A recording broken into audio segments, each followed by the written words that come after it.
text. Okey, pergi dekat layer properties dulu. Okey, kat sini tekan new layer.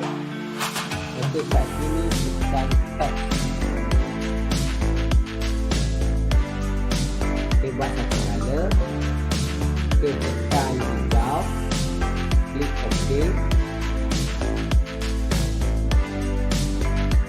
Okey, tutup. Aktifkan layer text kat sini. Okey, lepas tu pergi dekat annotation. Okey, pergi dekat text style. Okey, height ni kita pada 250 pixel dan teks ni nak bagi ada dekat tengah betul kat sini. So cara untuk buat dia, klik kat sini, tarik ke sini. Okey, lepas tu pergi dekat justification. Okey, tekan middle center.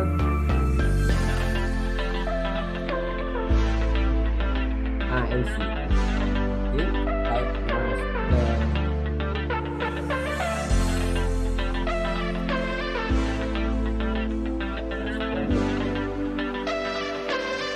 Okey, lepas tu klik. Okey, lepas tu ada button